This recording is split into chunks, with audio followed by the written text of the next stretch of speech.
प्राणश्च मोघा दग्निराजायत अग्नि ज्योति ज्योति अग्नि स्वाहा सूर्य ज्योति ज्योति सूर्य स्वाहा अग्नि प्रचो ज्योति प्रच स्वाहा सूर्य ज्योति ज्योति सूर्य स्वाहा।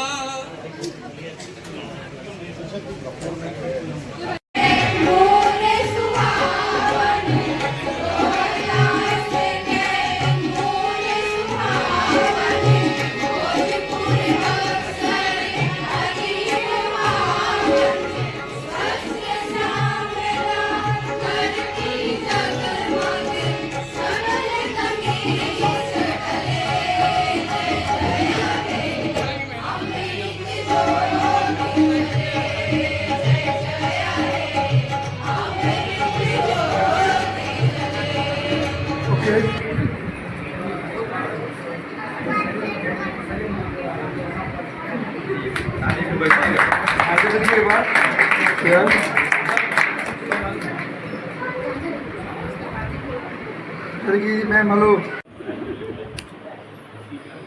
मिनट तक कभी रखेंगे कभी रखेंगे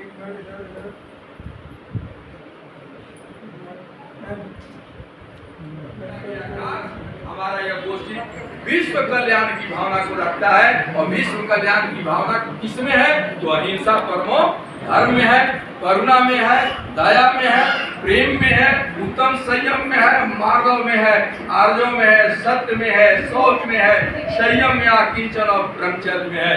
इन चीजों को अपने जीवन में हम धारण करेंगे और कहते हैं योग। योग तो बैठने में योग, चलते योग, बात करने में योग, हर जगह योग है। वचन में मर्यादा, कर्म में मर्यादा, यही तो योग है और कोई योग दूसरा नहीं है। योग के लिए कोई अलग से समय की जरूरत नहीं है। योग हमेशा जीवन में अगर विराजमान है तो हम योग बनेंगे, योग का मठाधीश बनेंगे नहीं, बल्कि योग के लिए योगवान कृष्ण भगवान भी बन सकते हैं। और इसीलिए जैन धर्म में सब कहा है मानव तू शक्ति के पुंज हो, पर सत्य धर्म को जानो तो तुम नर से नारायण, जन से जिनेंद्र बन सकते हो, मगर अपने स्वयं की शक्ति को पहचानो। इसलिए हम अपनी शक्ति को पहचाने और शक्ति को पहचान हम आगे बढ़े। और तो इस ऊर्जा को और आगे बढ़ाने के लिए अब मैं मंच पर आमंत्रित करना चाहती हूँ जिनका ये सुनने के लिए हम सभी लोग बहुत देर से इंतजार कर रहे थे। हमारे मुख्य अतिथि professor doctor Vijay Kumar sir, अध्यक्ष कॉलेज, जोरदार तालियों से स्वागत कीजिएगा हमारे मुख्य अतिथि। मैं आया उसकी बात से देखा कि योग पर विद्यार्थियों ने अधिक चर्चा की। शब्दों की व्याख्या में नहीं करना चाहूँगा क्योंकि विद्यार्थियों के साथ साथ और भी लोग कर चुके होंगे। हमारे यहाँ दो परंपराएं मुख्य रूप से रही है, वैदिक परंपरा और श्रवण परंपरा। श्रवण परंपरा में की भी दो भाग हो गए, जैन और बौद्ध। यदि हम भारतीय संस्कृति की दृष्टि से बात करें तो तीनों परंपराएं जो हैं वो योग की ओर ही मनुष्य को जाने के लिए प्रेरित करती हैं। वैदिक परंपरा में गीता में आत्मानं विद्धि कहा गया है, यानी आत्मा को देखो। जैन परंपरा में संपित्थय अपनोपगमयेन कहा गया है, यानी स्वयं से स्वयं को देखो। बौद्ध परंपरा में अपदीपो भव कहा गया है, यानी अपने आप को प्रकाशित करो। तो ये तीनों परंपराएं हमें जो है वह योग की ओर प्रेरित करती है। ये हमारे ऊपर निर्भर करता है कि हम इसे किस रूप में ग्रहण करते हैं। जहाँ तक योग शब्द की बात है तो वैदिक परंपरा में योग में जो जहाँ से उसका प्रस्थान होता है, जो अष्टांग योग है, उसमें पहली कड़ी जो है यम जो है वो हूबहू जैन धर्म से लिया गया है। अहिंसा, सत्य, अस्तेय, ब्रह्मचर्य, अपरिग्रह। हम ऐसा नहीं माने कि वहाँ पर जो यम कहा गया है वो अलग है और जैन धर्म का जो पंच महाव्रत है वो अलग है, बल्कि पंच महाव्रत को हूबहू जो है उसमें महर्षि पतंजलि ने लिया है। और जहाँ तक योग शब्द की बात है तो जैन धर्म में कहीं भी किसी भी साहित्य में योग शब्द नहीं मिलता है। कारण योग शब्द जो है वह जैन धर्म दर्शन में उसका एक तकनीकी शब्द है। वह मन, वचन और काय के लिए योग शब्द का प्रयोग हुआ है। हम मन, वचन और काय को वहाँ पर योग कहते हैं। कारण यह है कि जैन धर्म दर्शन में ध्यान की प्रधानता है, बौद्ध में भी ध्यान की प्रधानता है। योग शब्द अगर हम जैन के संदर्भ में कभी बात करते हैं, ठीक है, व्यवहार में हम योग से वही समझते हैं जो पतंजलि ने योग सूत्र में दिया है, लेकिन सैद्धांतिक रूप से देखें तो जैन धर्म में योग शब्द मन, वचन, काय के लिए है। मंच पर आसीन मैं सभी गुरुजनों को सादर प्रणाम करती हूँ। मैं रश्मि कुमारी वीर कुंवर सिंह विश्वविद्यालय प्राकृतिक एवं जैन शास्त्र विभाग का शोध छात्रा तथा नेट जीआरएफ। हमारा शोध विषय है आचार एवं तत्व ज्ञान का दार्शनिक विवेचन है। 5वीं शताब्दी के आरंभ में मानवीय व्यवहार और अंत अनुभूति की समीक्षा की गई। असंख्य वस्तुएं जिस पर पहले से ही विचार किया जा रहा वह उसका स्वरूप हो सकता है जो दृश्य नहीं भी है। इस प्रकार समान अवधारणा के विपरीत मानवीय परंपरा और ज्ञान के स्वरूप के बीच ध्यान आकर्षित किया गया। सूफियों ने यह आपत्ति उठाई कि हम जो सोचते और जानते हैं उसके स्वरूप की वास्तविकता क्या वस्तुनिष्ठा का एक अंग है और मानवीय मस्तिष्क में इसका कितना योगदान है।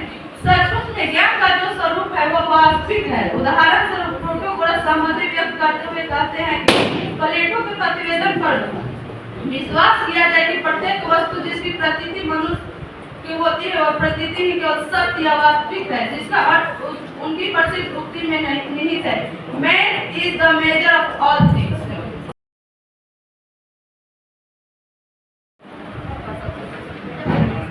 हम Ashish Kumar department of philosophy Veer Kunwar Singh university के छात्र हैं। हमारा टॉपिक है भारतीय दर्शन में योग, क्योंकि हमारे मैम फोर्टी मोहन का पीएचडी का टॉपिक भी था और हमारी एक सीनियर ने भारतीय दर्शन में योग पर उन्होंने तो सारा चीज बोल ही दिया है। योग महर्षि पतंजलि द्वारा किया हुआ योग है जो कि 200 से 5 ईसा पूर्व में दिया गया है। तो हम एक विद्यार्थी के तौर पर ये सोच रहे थे कि 2700 वर्ष पहले दिया हुआ यह चीज और अभी तक हम संपूर्ण तरीका से इसे जान नहीं पाए, तो हमारे इस 5 मिनट के वक्तव्य में हम क्या ही आप लोगों को समझा पाएंगे। पर जो भी हम चाहते हैं कि उस पर बात करें। इस समय संसार की इतनी भटकाने वाली चीजें हो गई है कि योग और ध्यान की जरूरत सबसे ज्यादा है, क्योंकि यदि हमारे घर 2 शर्ट है तो कंफ्यूजन ज्यादा है कि कौन सा है, यदि एक रहे तो कोई जरूरत नहीं होगी। और यदि हम एक कपड़ा पहनकर आज आ गए हैं तो हमें सोचना पड़ेगा कि सारे लोग तो हमारे सोशल मीडिया पर देख ही चुके हैं कि हम एक कपड़ा पहन चुके हैं, तो अगले में हमारे ऊपर दबाव इस चीज का ज्यादा है कि हम कोई दूसरा कपड़ा पहन के चलें। इस वजह से योग और ध्यान जो है हमें खुद को जानने के लिए बहुत जरूरी है कि हम ध्यान का भी सहारा लें, क्योंकि खुद से प्रेम ही योग है और प्रेमी को समझना ही ध्यान। और आप बिना प्रेमी को समझे दूसरे से प्रेम नहीं कर सकते। संस्कृत के ऊपर योग यानी दर्शन के ऊपर आज विचार प्रस्तुत है। इसमें जो मेरा विषय है योग में, गीता में योग की चर्चा हर जगह लोग सुन ही रहे हैं, जिसमें महर्षि पतंजलि के बड़ी प्रसिद्ध योग दर्शन जो प्राय करके भारत में तो प्राय करके सभी लोग जान ही रहे हैं, क्योंकि रामदेव बाबा ने इसको बहुत आगे बढ़ाने का प्रयास किए हैं और विश्व में इनका प्रचलन है।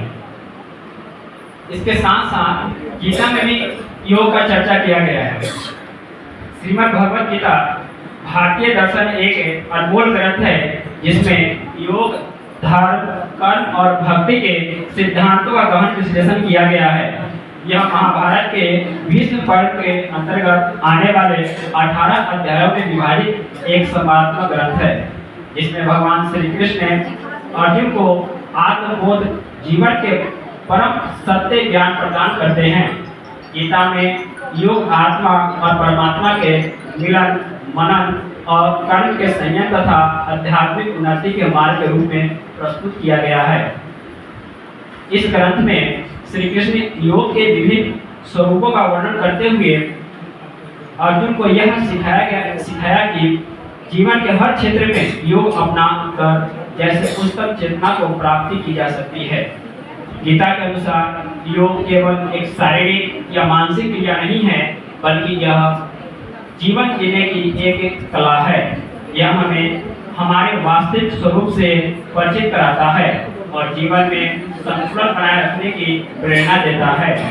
गीता के विभिन्न अध्यायों में योग के कई स्वरूपों का वर्णन किया गया है, जिसमें कर्म योग, ज्ञान योग, भक्ति योग तथा ध्यान योग प्रमुख है।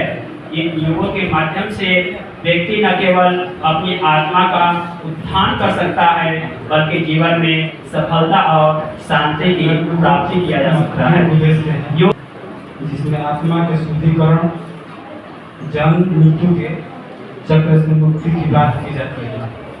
मोक्ष की प्राप्ति के लिए सही विश्वास, ज्ञान, आचरण का पालन करना आवश्यकता है और यही भारतीय दर्शन में आत्मशुद्धि और आत्मज्ञान की प्रक्रिया को दर्शाता है। जैन धर्म के मोक्ष के सिद्धांत भारतीय दर्शन के अन्य स्कूलों से अलग होते हुए भी आत्मा की अंतिम विचार के समानता रखते हैं और यह हमें भारतीय दार्शनिक परंपराओं के समग्र उद्देश्य को समझने में मदद करता है। जैन धर्म में मोक्ष की जीवन का परम लक्ष्य माना गया है। यह केवल आत्मशुद्धि, संयम और तपस्या से संभव है। मोक्ष प्राप्त करके आत्मा स्थायी आनंद, स्वतंत्रता को प्राप्त करती है, जो सांसारिक दुखों और संबंधों से परे होती है। भारतीय प्राच्य भाषाओं में धर्म और जीवन का स्वरूप।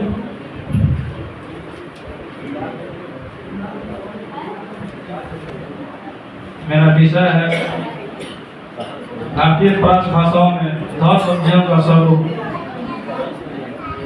भारतीय प्राच्य भाषाओं में धर्म और जीवन का स्वरूप परस्पर गहराई से जुड़ा हुआ है। धर्म केवल पूजा पद्धति या धार्मिक कर्म कांड तक सीमित नहीं है, बल्कि यह जीवन के सभी पहलुओं, आचार, विचार, नियम, नैतिकता और आध्यात्मिकता को समाहित करता है। प्राचीन भारतीय साहित्य में धर्म को जीवन का मूलभूत आधार माना गया है और इसका व्यापक वर्णन वेदों, उपनिषदों, स्मृतियों, महाकाव्यों, बौद्ध जैन ग्रंथों तथा भक्ति साहित्य में मिलता है।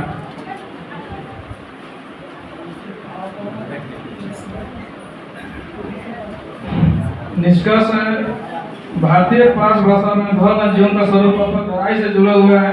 संस्कृत, पाली, प्राकृत, द्रविड़ भाषाओं में जीवन को धर्म के साथ संतुलित रखने पर बल दिया गया है। भारतीय चिंतन परंपरा में धर्म केवल धार्मिक कांड नहीं, बल्कि जीवन का सार्थक बनाने का एक माध्यम है।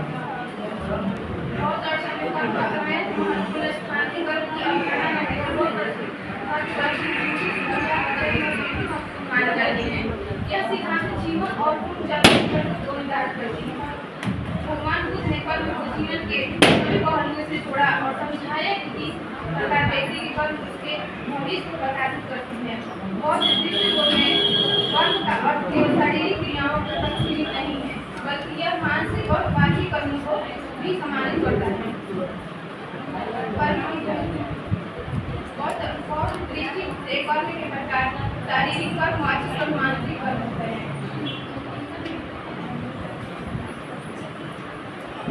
कर्म का सिद्धांत जीवन का मूल आधार माना जाता है। यह व्यक्ति को नैतिक और धर्म बड़ा जीवन जीने के लिए प्रेरित करता है। कर्म के अनुसार हर व्यक्ति अपने जीवन का निर्माता स्वयं होता है। अच्छे कर्म व्यक्ति को सुख और शांति प्रदान करते हैं, जबकि बुरे कर्म से दुख और कष्ट में डाल जाते हैं।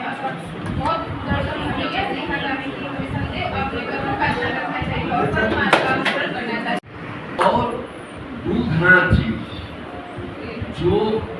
ये सेमिनार अंतर्राष्ट्रीय सेमिनार करके आज प्राकृतिक विभाग को ही नहीं बल्कि विश्वविद्यालय के भी मांग को ऊंचा किया है।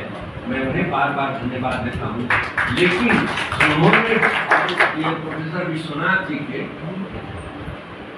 बनाई हुई लीग पर उन्होंने राष्ट्रीय सेमिनार कराया, उन्होंने अंतर्राष्ट्रीय कराया। और मैं उम्मीद करता हूँ कि इस प्रकार के सेमिनार और होते रहेंगे। इसके लिए इनको बहुत बहुत धन्यवाद। यहाँ संचालन कर रही मूर्ति जी का भी अपना एक निराला व्यक्तित्व, जिनको हमने जैन कॉलेज से देखा है, कभी कभी अवसर मिलता था। ये अपने विषय के प्रति तो निष्ठावान है ही, अपने कर्म के प्रति भी उतने निष्ठावान, क्योंकि हमें इनको इस रूप में देखने को अवसर मिला है। मैं ऑब्जर्वर बन के जाता था जैन कॉलेज में, जब परीक्षा होती थी, कोई व्यक्ति निरीक्षण करे न करे, ये सबको नंगा करना, सबका चिट छीन है। बहुत लोग कहते थे कि लोग छोड़ रहे हैं मूर्ति जी को। इन्होंने कहा नहीं, हम चूंकि इसी कर्म के लिए यहाँ नियुक्त हैं, तो इस कर्म को भी उसी निष्ठा से करें।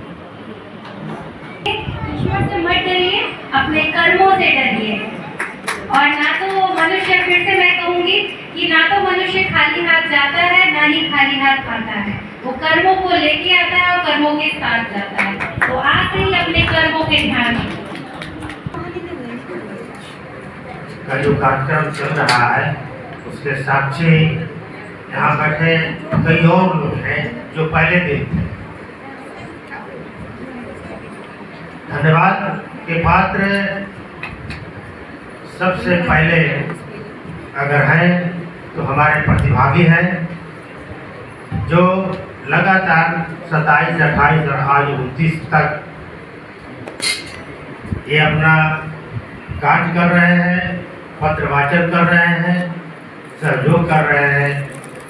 आपको सबसे पहले धन्यवाद। और जहाँ तक प्रमाण पत्र की बात है, प्रमाण पत्र हम इस हॉल में देंगे, बशर्ते हमारे एक दो जो अतिथि हैं उन्हें जल्दी जाना है, इसलिए मैं अभी धन्यवाद के लिए मैं खड़ा हूँ।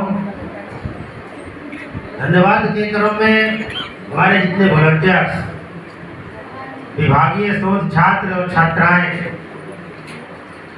अन्य विषयों से आए प्रतिभागी बिल्कुल संयमी ढंग से 27 से लेकर 29 तक सभा के संचालन में सहयोग कर रहे हैं।